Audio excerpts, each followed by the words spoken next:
And for a little analysis this morning, Melinda Henneberger, who writes for the Washington Post, Major Garrett of National Journal, and our favorite CBS News political team, Norah O'Donnell and John Dickerson. Major, I have got to start with you because there was this, I don't want to call it an incident, but this episode today where you were interviewing Marco Rubio, yes. I guess at a National Journal panel, yes. And you are sitting right next to Marco Rubio, and the whole question of vice presidency and who's going to be on the ticket came up, and here's what happened. Back to my life in print, but that doesn't mean I've forgotten all the sensibilities of television programming, so... 3, 4, 5, 6, 7 years from now, if I do a good job as vice president, I'm sorry. You guys all got that, right? As a senator? You all got that, right? If I do a good job as a senator instead of a vice president, I'll have a chance to do all sorts of things. So there you go. So obviously it was a slip of the tongue, but what was that all about? Do you think he wants to be on the ticket?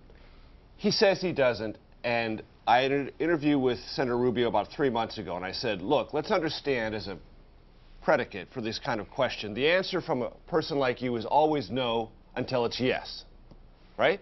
The nominee asks you, what are you going to do? You're probably going to say yes. But in this interview, before that slip-up, I said, all right, Senator Rubio, the whole conference was about a National Journal thing looking into the new American demographics, the Latino movement all across the United States. How is it changing politics? And Senator Rubio gave a very long, eloquent answer about how Republicans need to adapt to this changing environment. I said, what if Governor Romney said, I saw that answer, it's so impressive, not only do I need you, but the party needs you. And he says, will you run? What is your answer going to be? He said, no, I will not run. Okay, that's his on-the-record response for now, but then you had the Freudian slip a few seconds ago, so I think we have advanced the ball a little bit, but there's still some thought he has in his mind about possibly running.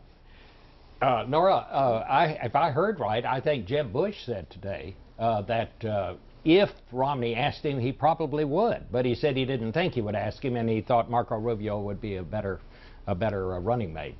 What do you place any credence in that? Well, I think that the Romney team will look and see where they are in a couple of months about who they choose as vice president.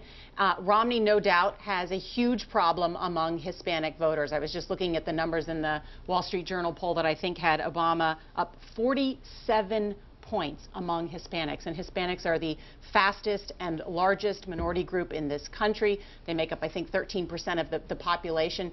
Romney will not be able to win the presidency unless he does better among Hispanics, and they're important in a lot of those key swing states, Nevada, Colorado, New Mexico.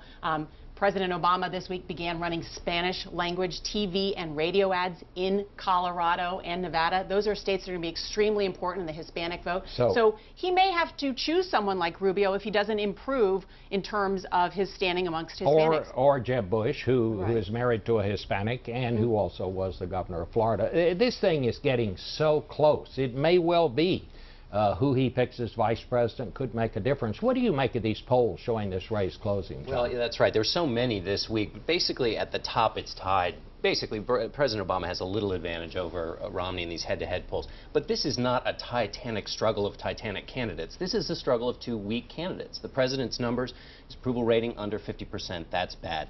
60% of the country thinks we're going in the wrong direction. That's an improvement, but still bad for an incumbent president. On the question of the economy, the president's approval rating, disapprove over approve by 10 points. But Mitt Romney is in bad shape, as we saw in all those Wall Street Journal polls. In the Washington Post poll, he is in the worst position of any party nominee since 1984.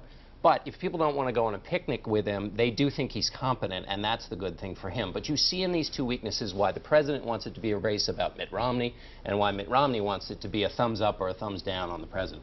Melinda, I want to talk to you because you wrote a column in the Post this week called, and your column is called She the People. Today's column, you point out that women don't vote based on who the candidate is married to. And while Romney does seem to be closing the gap with women in general, certainly not with single women. How important is the women's vote, and can Romney get it? That's why I think they keep saying Ann Romney, Ann Romney, Ann Romney, because what else are they going to say? I honestly think there are huge questions about whether there's any way Romney can close the gap with women voters. And when you have when you're down 20 points with the majority of the electorate, that's a big problem. I just think in addition to the Hispanic vote that Norah mentioned with these women voters, a big deal, and I don't even think you can overestimate it, is likability. Because even though when women say they vote on the economy, they vote on jobs, they vote on gas prices, deficit, likability plays into those factors too, because so much of it goes back to who do I trust. And I really think that at this point, on likability and with the women voters, I really think even in the tight race we're seeing, at this point, so much is out of the incumbent's control. I would certainly give the edge to Obama at this point. I agree with you that people in a presidential race, unlike any other contest, they vote for the person they feel most comfortable with in time of crisis. Thanks to all of you. I wish we could talk longer.